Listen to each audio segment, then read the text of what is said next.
right, good morning, good morning. How's everybody doing? I don't think we need to start out that way. Hey, good morning, everybody. Hey, good morning, everybody.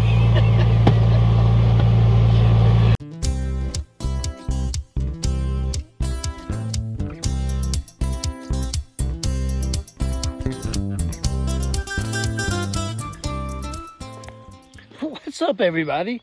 This is Brian over here at the Little Orchard Farm. I want to welcome you to today's video. We've got some really cool and exciting things going on. My Karen and my RTV is being delivered. So we're going to have the, we'll get that in today. I'll do a big reveal, give you some details about it, horsepower, things of that nature.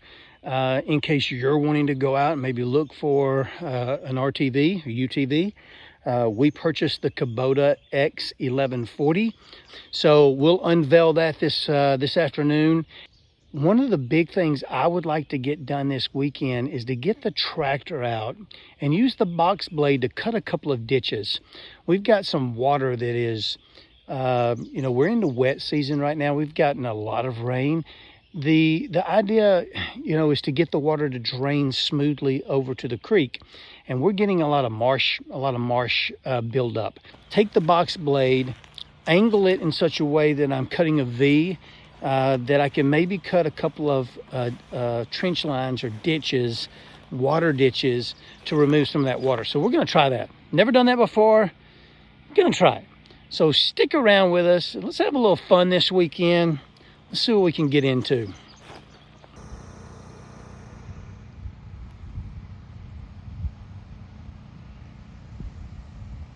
Look what's coming.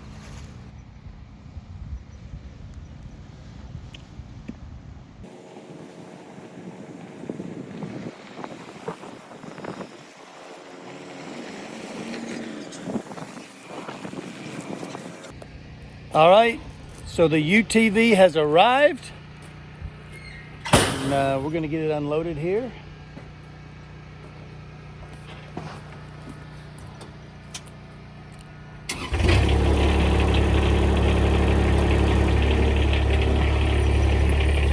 Ooh, sounds like a beast.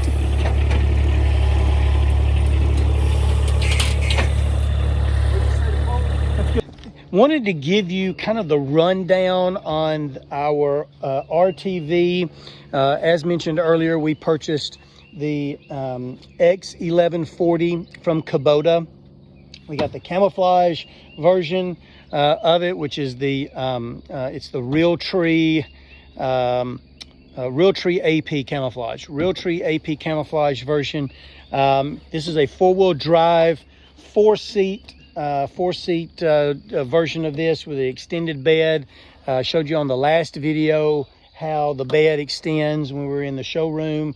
Really a nice ride. So this model has a 24.8 horsepower diesel engine. It displaces about 1123 cc's, which is a pretty solid little machine. It's got some horsepower. It's got a little kick to it. Holds about 8 gallons of diesel fuel. It has a hydrostatic or variable hydrostatic transmission, so there's no clutch. It is a straight hydrostat, which is what our tractor is, and we absolutely love it. It has a differential lock to it, so there's a pedal down at Dylan's feet. You can see it right down there, the little metal pedal. It locks in the differential drive, which means that all 4 tires will be spinning at exactly the same rate. There's no differential slip to it, which is really cool. This RTV has about a 1,300 pound towing capacity, which means we can essentially haul. We can put a trailer hitch on the bottom, as you can see underneath there. We can put the trailer hitch on it, and we can pull a little over 1,300 pounds or around that neighborhood. So it's got the pulling power, I think, to be able to do what we need it to do here on the farm. So that's our vehicle. That's our RTV. That's the ride here. It has digital readout. As you can see, when you first turn it on, When you first turn it on, it gives you the amount of running hours that this thing has been running, so 0.9 hours. When you crank it up, it's going to give you the actual total mileage that this vehicle has been driven, so 3.1 miles. It's got two speeds, a high and a low, and it comes with a reverse, obviously. It has a tilt steering. Let me get around here. So you pull the little rod here, and you can pull the steering wheel down to wherever you need it to go. So that makes it really nice. We have the tempered glass windshield, which has pop open things so airflow can come up underneath. We have our working lights here. So we've got our front lights and our rear lights. We have our winch button here. So our winch is here on the front. So we've got a 4,500 pound winch from K-Fi. This thing I think is going to be awesome if we ever have to do any pulling. Obviously, if we get stuck or whatnot, I'm hoping this winch will come in handy as well. But this is removable, so it comes in this cradle, and we can pull this out, disconnect it here, take it to the back, stick it on the back, and run it from the back. What's even really cool, or even more impressive, no, it's cool, is that it also comes with a remote control. And so we can plug the remote control into our plug here on the dash and run it from inside. So if I need to be sitting in the vehicle and using the winch in any capacity, I can do it from either standing outside. It's got a long cord, like a 25-foot cable. I can actually stand over here and run the winch from afar. All right, so that's it. Dylan and I are going to jump in this thing, and we're going to take it for a ride.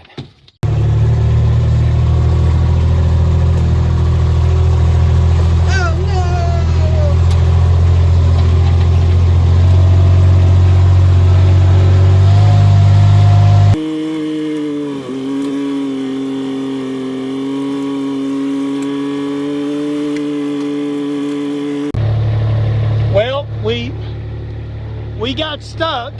It didn't take us long. Hopefully we're out of it. But we got into a mosh box. Let me see your hands. Oh goodness gracious. Shoes are the bad story. We got the, oh, those are clean off. We got to use the winch. That didn't take long. That was a lifesaver actually. Yeah. We wouldn't have got out there otherwise. That's all I don't think so. It's all over what? Oh, it's all right. That was awesome. Messy.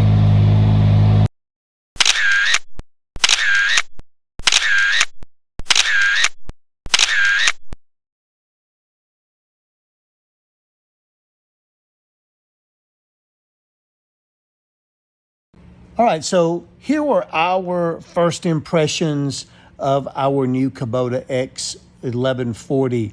Some of the pros. What did you think, Karen? What did you like most about it? It was very roomy. Very roomy. A lot of leg space in there. You can stuff 4 or 5 adults in there pretty easily, and maybe even a couple of kids and whatnot, and a dog or two at your feet. What else was there about it? It had quite a smooth ride. Very smooth, very smooth. Kind of felt like you weren't really in a off-road vehicle. It had a pretty nice smooth ride to it, no doubt. I enjoyed the fact that it had you could feel that power behind the engine. 24.8 horsepower engine on that bad boy. You could tell that you definitely had some horses under the hood. I think the hydraulic lift is also going to be one that we'll enjoy. We didn't get to use that here in the first couple of days, but I can just tell with as much things as we're going to be moving around, whether it's rock, dirt, sand, or whatever, I think we'll really enjoy the hydraulic lift. What else was there? What kind of fuel mileage is we getting on this thing? We drove it for 2 days pretty much constantly, and it was down to 3/4 of a tank to a half a tank, somewhere in there. So yeah, we put, I don't know, a dozen or more miles on it, and probably probably knocked off a quarter to a half a tank. So I thought the fuel mileage was really, really good.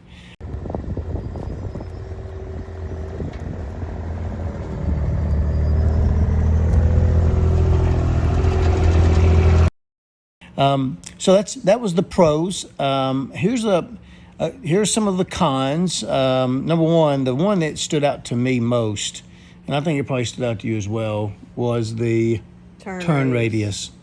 Without a doubt, it just had a long turn radius.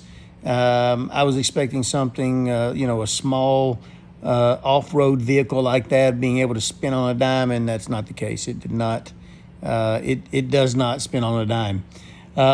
Number two is don't go into deep mud. You will get stuck. Now, granted, that's not necessarily a knock against this particular model. As with any off-road vehicle, if you sink it in mud, it's not a mud buggy. You are going to get stuck. And within the first 20 minutes, Dylan and I got stuck.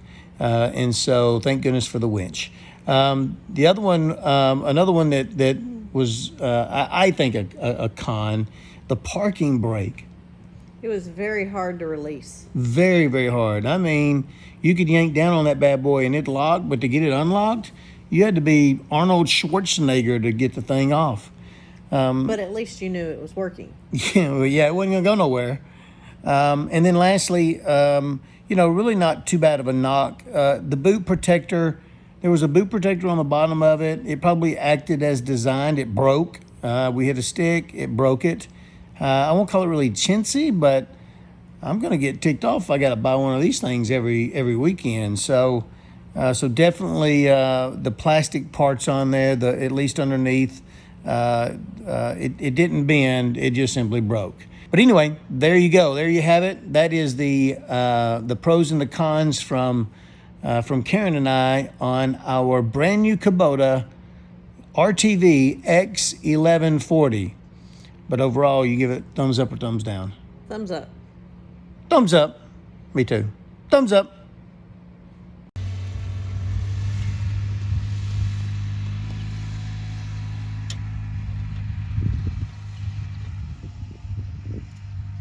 We are gearing up. Karen is going to be doing some brush burning today. We've got several piles that we want to get burned up. We feel like we're pros now that we've burned down half the field and so forth. Flashback. We got a brush fire.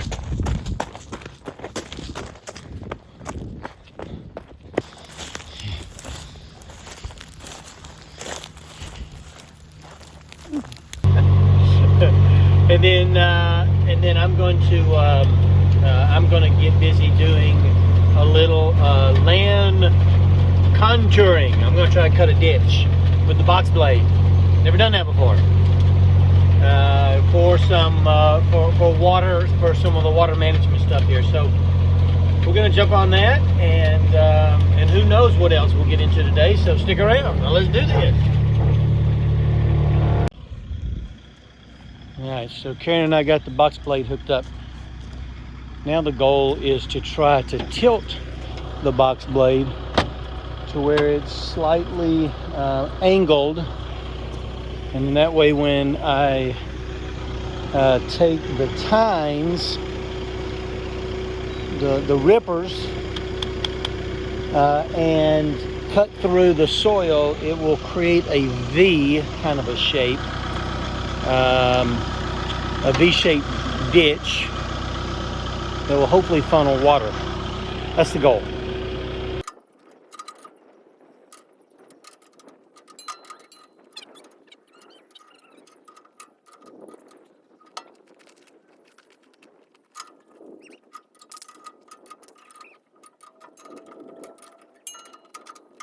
So what I've done is I've made the adjustment to this 3-point arm here, to this turnbuckle, and what you can kind of see is that it's made the angle. I don't know if it's enough or not. When I get it over here and start cutting, I'll be able to tell. I've got to drop the rippers down now, and so that's what I'm going to do here.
Well, I took my hand at trying to angle the box blade and create a ditch. And you can see it runs all the way up onto the side of the on the side of the driveway, cuts across the driveway. Now I'll have to put in a pipe or a culvert of some sort to hopefully funnel a lot of that water through, and then all the way down here, and it continues on to the creek. It's fun learning how to do something with an implement that, to be quite honest with you, I'm extremely novice on. The box blade is a great tool and has a significant number of uses. I just don't know how to use it.